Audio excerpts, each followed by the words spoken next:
Bismillahirrahmanirrahim. Assalamualaikum warahmatullahi wabarakatuh. Pada kesempatan kali ini, saya akan melanjutkan penjelasan materi untuk pertemuan keempat mata kuliah mikrobiologi lingkungan, di mana pada kesempatan kali ini kita akan membahas mengenai struktur permukaan dan inklusi dan juga pergerakan mikroorganisme. Jadi pada pertemuan sebelumnya kita sudah membahas salah satu struktur yang ada di sel mikroorganisme, yaitu membran sel, dan bagaimana karakteristiknya, apa apa saja penyusun dari membran sel itu sendiri. Kemudian pada kesempatan kali ini kita akan melanjutkan lagi suatu bentuk permukaan, suatu bentuk sel, suatu bentuk struktur yang terikat atau menonjol keluar dari permukaan sel, atau bisa juga dikatakan sebagai inklusi. Di inklusi itu suatu struktur di permukaan sel mikroorganisme yang dia terikat ataupun menonjol keluar dari permukaan sel. Biasanya prokariot membentuk struktur yang terikat tersebut yang dinamakan sebagai lapisan es, kapsul, dan lapisan lendir. Struktur kemudian selain struktur inklusi tadi yang berupa lapisan es, kapsul, dan lapisan lendir, ada juga struktur filamen pendek yang tersusun atas protein yang dia menonjol dari permukaan sel yang dikatakan sebagai pili atau fimbri. Jadi ada dua macam struktur filamen pendek tersebut. Ini gambaran fimbrinya. Jadi ini satu sel mikroorganisme yang dia memiliki fimbri dan flagella. Di fimbri yang lebih pendek seperti di sini, yang lebih pendek ini fimbri. Jadi yang pendek di sini adalah fimbri, sedangkan yang panjang di sini ini yang dikatakan sebagai flagella.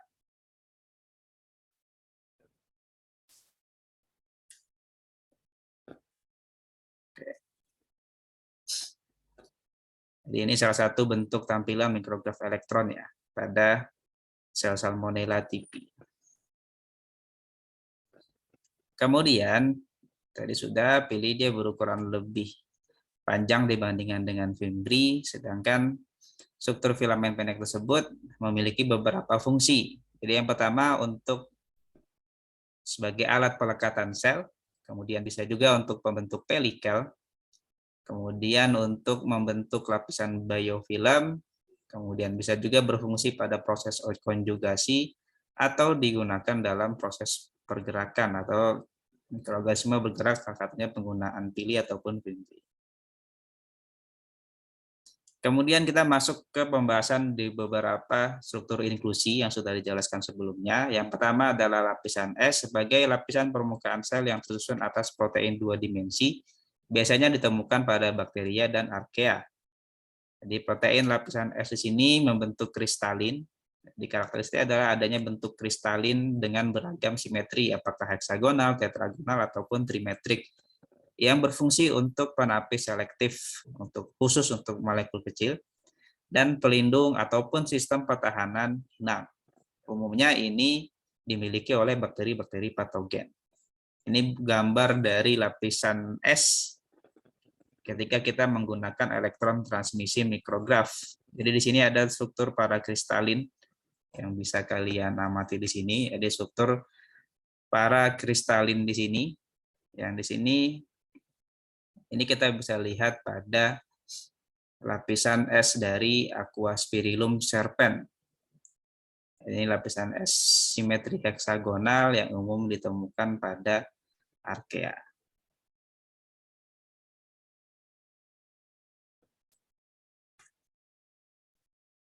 Kemudian ada kapsul atau lapisan lendir sebagai struktur yang tersusun atas polisakarida ataupun protein sebagai hasil sekresi organisme prokariot.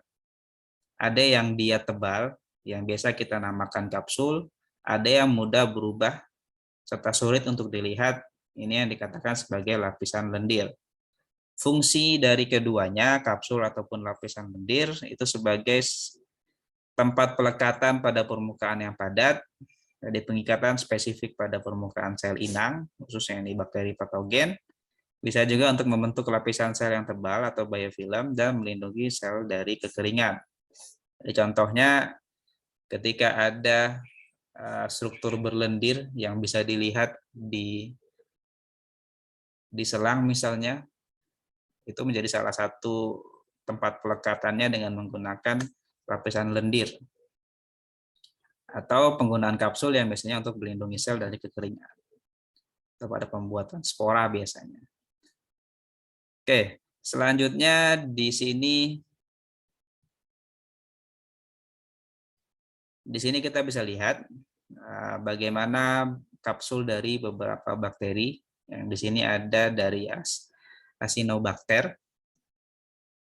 Jadi Acinetobacter di sini yang menunjukkan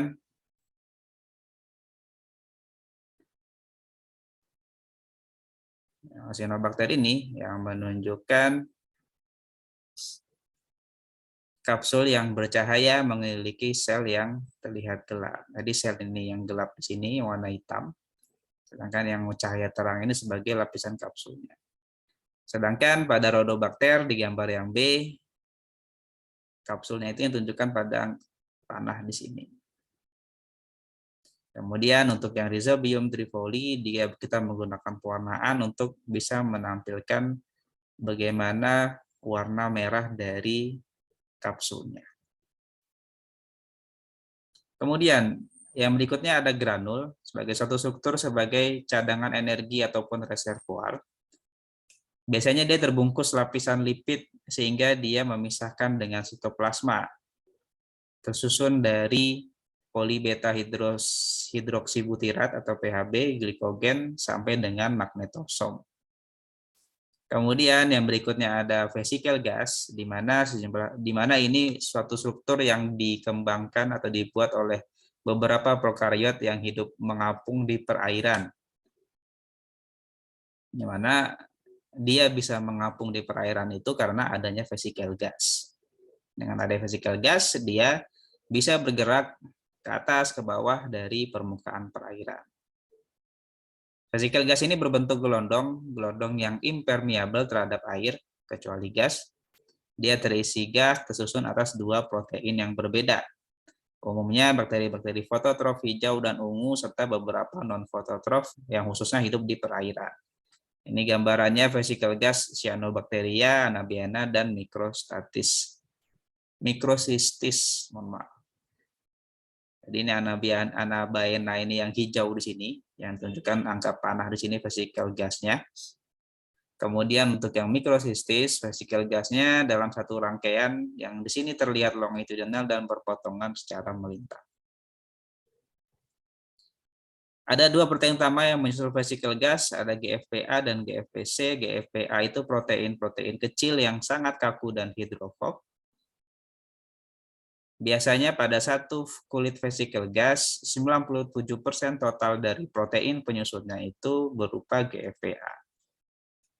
Sehingga GFPC dia berjumlah lebih sedikit, hanya berperan sebagai penguatnya dari kulit vesicle gas tadi.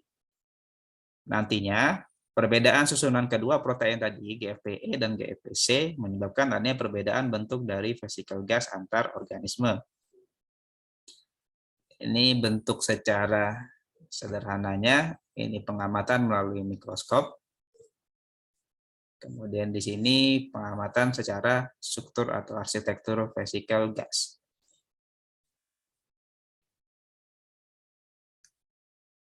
Kemudian struktur berikutnya ada endospora. Endospora ini untuk sel-sel yang mengalami diferensiasi.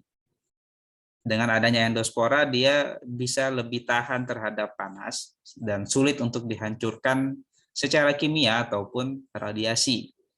Biasanya terbentuk karena proses sporulasi bakteri tertentu yang dia dapat dengan mudah terbawa oleh angin, air, ataupun masuk ke dalam pencernaan hewan.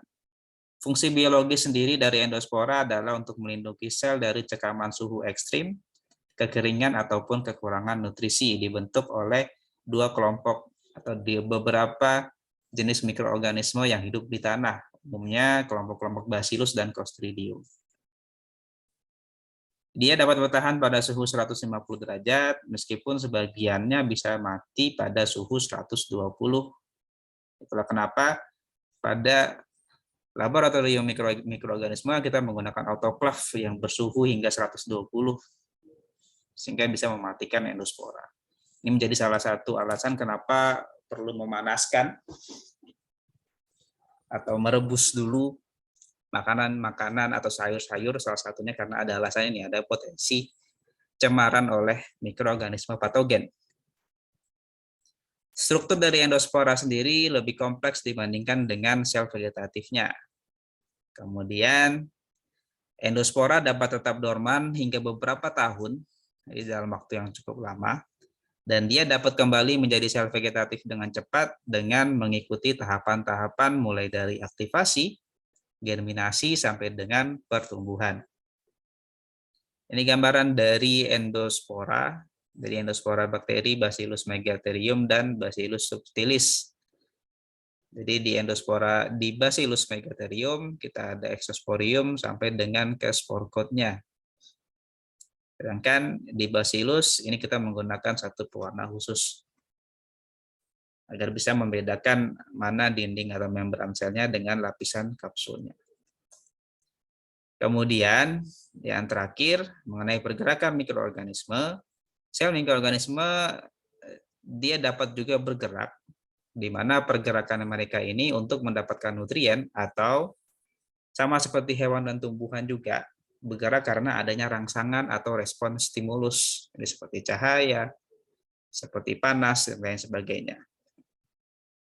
Pergerakan ini salah satunya adalah dengan menggunakan flagela. Di flagela ini merupakan satu struktur khusus yang ditemukan pada banyak prokariot untuk bergerak dengan ukurannya sekitar 20 nanometer.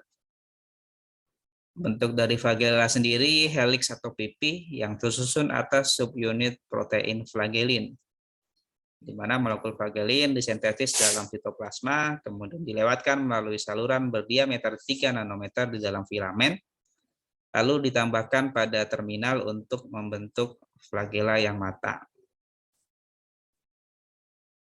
Tipe-tipe flagela sendiri ada flagela polar, Lophotrichus, Amphitricus, dan Peritricus,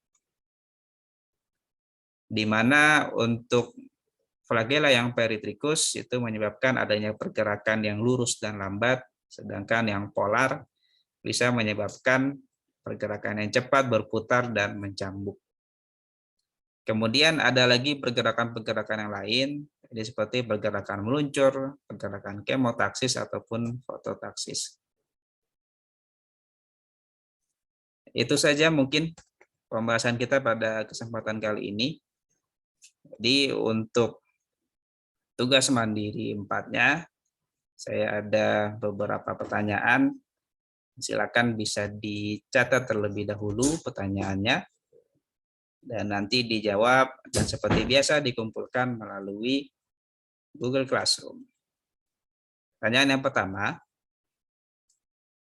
apakah yang dimaksud dengan struktur inklusi, dan berikan contohnya, contoh dari struktur inklusi tersebut. Pertanyaan yang pertama, apakah yang dimaksud dengan struktur inklusi, dan berikan contoh-contoh dari struktur inklusi tersebut.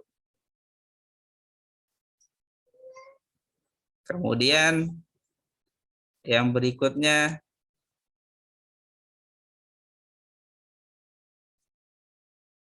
pertanyaan nomor 2, jelaskan dampak negatif dari adanya lapisan lendir yang dihasilkan oleh suatu mikroorganisme.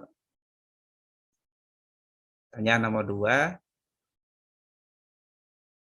sebutkan permasalahan yang mungkin muncul dari adanya lapisan lendir yang dihasilkan oleh suatu mikroorganisme. Kemudian yang terakhir,